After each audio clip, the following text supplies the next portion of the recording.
ഇറാനിലെ ഭരണവിരുദ്ധ പ്രക്ഷോഭക്കാരോട് പ്രക്ഷോഭം തുടരാൻ ആഹ്വാനം ചെയ്ത് അമേരിക്കൻ പ്രസിഡന്റ് ഡൊണാൾഡ് ട്രംപ് രംഗത്തു വന്നു കഴിഞ്ഞു. പ്രക്ഷോഭത്തെ അടിച്ചമർത്തുന്ന ഇറാനിലെ ഉദ്യോഗസ്ഥർ വളരെ വലിയ വില നൽകേണ്ടി വരുമെന്നാണ് ട്രംപ് മുന്നറിയിപ്പ് നൽകിയിരിക്കുന്നത്.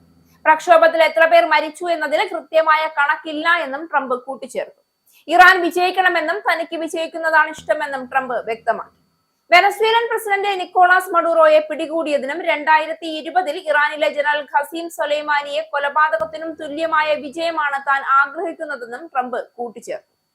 വെനസ്വേലയിലെ സംഭവങ്ങൾ ഇന്നും ലോകം മറന്നിട്ടില്ല. ഒരു രാജ്യത്തിന്റെ ഭരണത്തലവനെ അന്താരാഷ്ട്ര നിയമങ്ങളും ജനാധിപത്യ മര്യാദകളും കാറ്റിൽ പറത്തി അമേരിക്ക കടന്നുകയറി പിടിച്ചുകെട്ടി നടത്തിയ നീക്കങ്ങൾ ആ രാജ്യത്തെ എങ്ങനെ തകർത്തു എന്നത് ചരിത്രം തന്നെയാണ്. ഇപ്പോൾ അതേ മാതൃക ഇറാനിലേക്കും ആവർത്തിക്കപ്പെടുമോ എന്ന ഭീതിയാണ് ലോകത്തെ നടുക്കുന്നത്. ഇറാന്റെ ഭരണാധികാരിയെ പിടികൂടി തടവിലാക്കുക, ഭരണകൂടത്തെ തകർക്കുക, തുടർന്ന് മാറ്റി നടപ്പാക്കുക. ഈ ഭീകര രാഷ്ട്രീയ പരീക്ഷണത്തിന്റെ തിരക്കഥ ട്രംപിന്റെ മനസ്സിൽ ഇതിനകം തയ്യാറായി കഴിഞ്ഞുവെന്ന് തോന്നിക്കുന്ന തരത്തിലാണ് അമേരിക്കയുടെ ഓരോ നീക്കവും. ഡൊണാൾഡ് ട്രംപിന്റെ രാഷ്ട്രീയം സമാധാനത്തിന്റെ രാഷ്ട്രീയമല്ല, അത് ഭീഷണിയുടെയും അടിമത്തത്തിന്റെയും ശക്തി പ്രദർശനത്തിന്റെയും രാഷ്ട്രീയമാണ്.